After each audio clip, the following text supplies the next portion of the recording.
Hi guys, good morning, good morning, good morning. Kamusta na tayo dyan? Kamusta na kayo dyan mga ka-agri farming? Welcome sa ating panibagong video. Hindi ko alam kung pwede tawagin tong vlog, basta video na lang. Vlog or video na lang na short. Ito ay gumagawa ako ng ano ba to? Salad, vegetable salad. Dahil inatake na naman ako ng kidney ko 2 araw sunod-sunod. Namilipit na naman ako sa sakit. Muntik na naman ako dinala sa ospital nung 1 araw at nung kagabi. Muntik na naman ako dala sa ospital. Biro mo nung nakaraan 5 oras nung nakaraan, tapos kahapon siguro mga 8 oras akong inatake. Namilipit ako sa sakit. Ngayon hirap ako makalakad. Masakit yung yung parang puson sa aking kidney stone pag inatake ako. Kaya ito lang ang gamot ko na nakarecover ako dati, yung mga salad. Ito ay white onion, kamatis,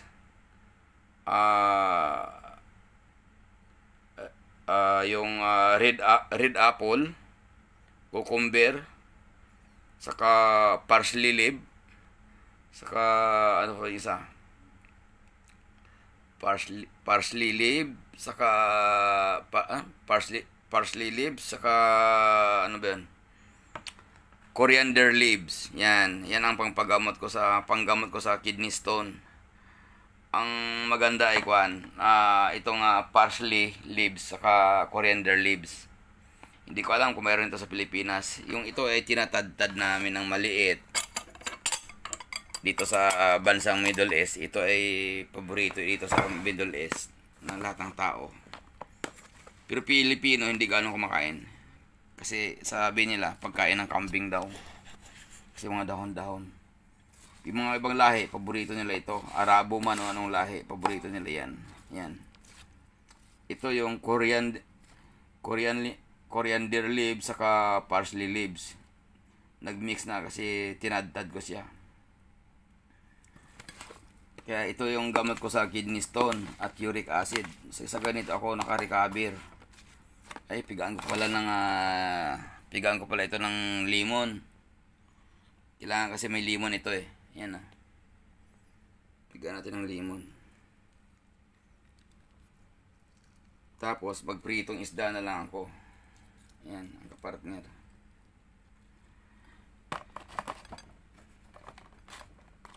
Tapos, mayroon akong ginawang kasi simulang nagkasakit ako rito ng uric acid, 4 months and half ako nakarecover, saka kidney stone.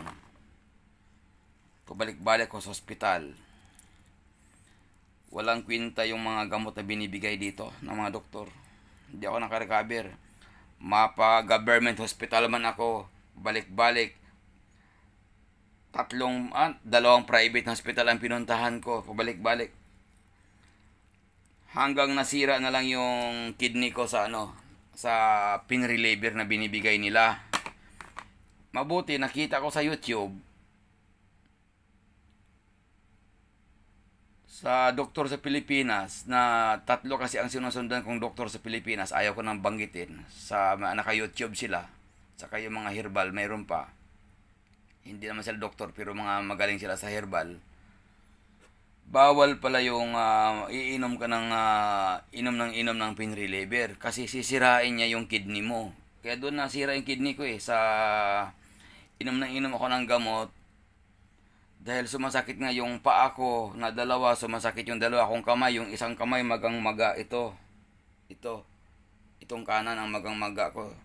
Siguro 4 na buwan ako at kalahati. 4 na buwan at kalahati ito nakarecover, magang-maga yan. Parang may saklay ako rito. Hindi ako makapagluto, isang kamay lang. Hindi, hirap ako makaghugas ng plato. Minsan, nakikisuyo ako sa mga kapitbahay rito, nalutuan nila ko nila kasi kanya-kanya kami luto dito.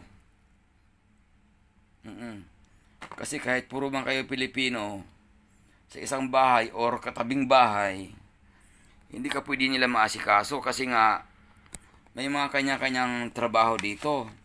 Pagdating nila pagod rin. Gusto nila pagdating sa bahay magpahinga rin, matulog. Minsan hindi na nakakain sila at pagdating at matulog na lang. Ang hirap sa abroad, akala nyo sa abroad ganon-ganon lang ang tingin niya sa tao sa abroad, abroad mapira yan, mapapira yan. Ang nakakapira kami dito, pero ang trabaho namin halos iba sa amin lahat. Wala kaming maasahan dito, kanya-kanya. Ikaw mamamalingki, ikaw maghanap buhay, ikaw lahat, ikaw magluto. Wala kang maasahan dito, solo life ka. Kahit may kasama ka sa bahay, kanya-kanya man kayo. Kasi yung iba nagtitipid, yung iba hindi nagtitipid. Kung sama-sama kayo sa pagkain, unfair naman yung ibang nagtitipid at yung isa hindi nagtitipid. Darating yung araw na magkakagulo din kayo. Kaya magkanya-kanya na lang. Wala pala yung asin ko. Ano sa kusina? Dali, kunin ko yung asin.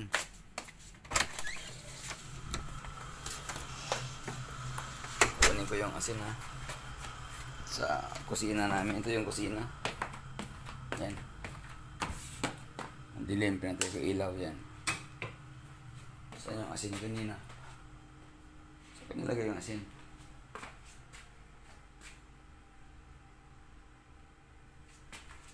Dali.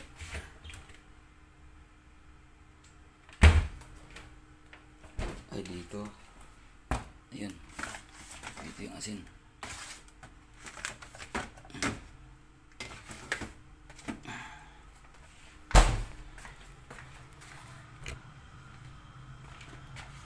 Patay ko ilaw.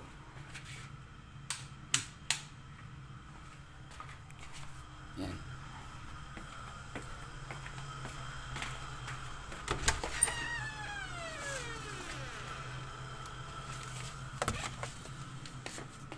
Ito yung kwarto ko. Ang kwarto ko ay big master room atas bathroom inside. 120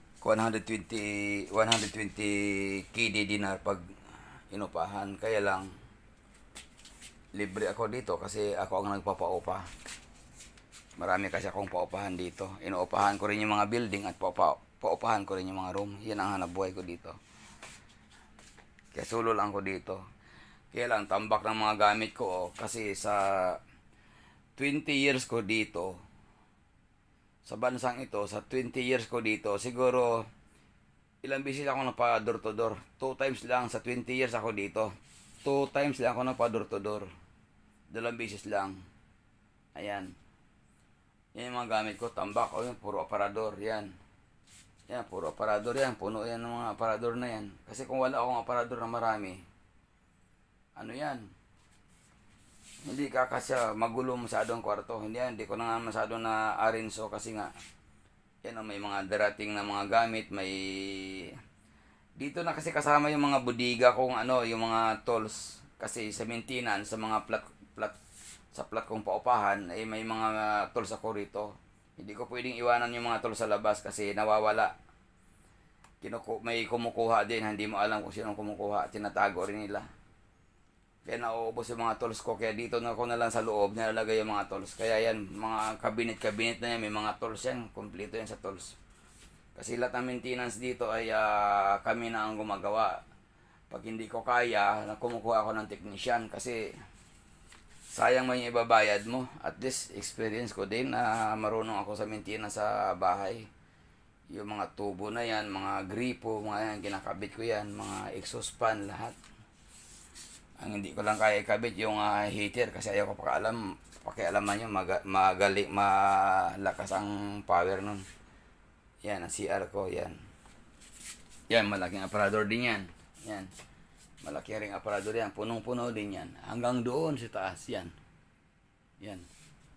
Ito ay may rip ako sa loob ng sarili yung malaki yan. Yun, ang bid ko sa taas. Mataas. Pero ano yan, dalawang tao makahiga dyan. Pero mataas siya kasi itong foam, balak ko iuwi sa Pilipinas. Binili ko ito ng mura lang. Ito ay galing sa hotel. Sa mga borders ko nagtatrabaho sa pumapasok sa hotel. Mga borders ko na pumapasok sa hotel. Tapos umuwi na ng Pilipinas. Ang hotel ay pag nagpalit sila ng bed, yung hotel, binibigay sa mga tauhan. Dinadala ng mga tauhan at gagamitin. Tapos pag mag-cross katulad yan, uwi sila sa Pilipinas o mag-cross country na sila, binibinta nila sa akin itong foam na yan ng mura lang. Sabi sa akin, yung mga kasamahan nilang Indiano ay nagpapabagahe ng mga ganito, papuuwing India. Ginagawaan to daw ng parang kahon. Kaya itry ko nga kung pwede iuwi ito sa Pilipinas. Kasi mga original ito oh. Mga galing to sa hotel eh. Ilan yung piraso yan? 1, 2, 3, 4. Hindi ko alam kung mahal to sa atin. O hindi ko alam kung talo pa ako sa bagahe nito o sa Pilipinas lang ako bumili. Kasi double ito eh. Sa mag-asawa yan. Wala, kung mag-asawa kayo, yan. Yan ang sukat yan. Family size. Hindi yan king size Ano lang siya, double. Hindi yan king size. Kasi pag king size, mas malapad. Itong sopa na ito, yan. Binigay na lang sa akin yan. Kasama yung galing sa hotel. Yan. Itong sopa yan, binigay na lang sa akin yan. Dahil umuwi na siya ng Pilipinas. Binili kaya mataas siya. Ilang patong kasi yung foam. Mataas siya. Yan Ilang patong kasi yan. 4. Yan. Yan Gusto ko ipabagahe ito eh.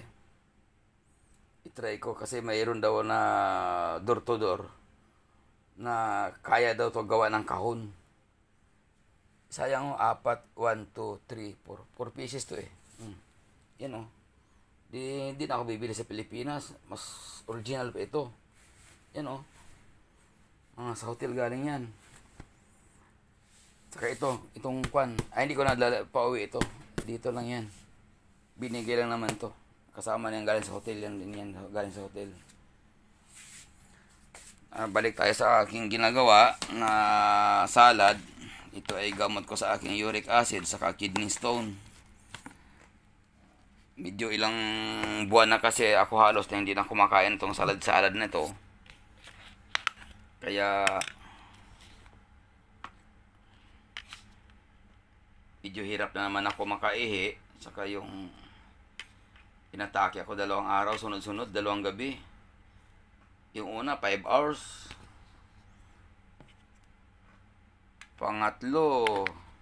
Pangalawang gabi 8 hours. Kaya ito halo-haloin mo natin to guys. Ay, sobrang haba na pala yung video. Dali, putulin na natin to. I-video na natin ulit.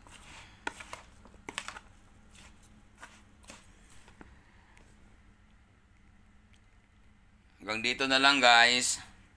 Thanks for watching. Sobrang haba na yung video natin. Nakalimutan ko. Sa 14 minutes na siya. Pero gagawin ko na lang na 15. Kunti na lang. Yan salad, parsley leaves, coriander leaves, white onion, kamatis, red apple, saka cucumber. Kulang pa nga to ito lang yung available ko.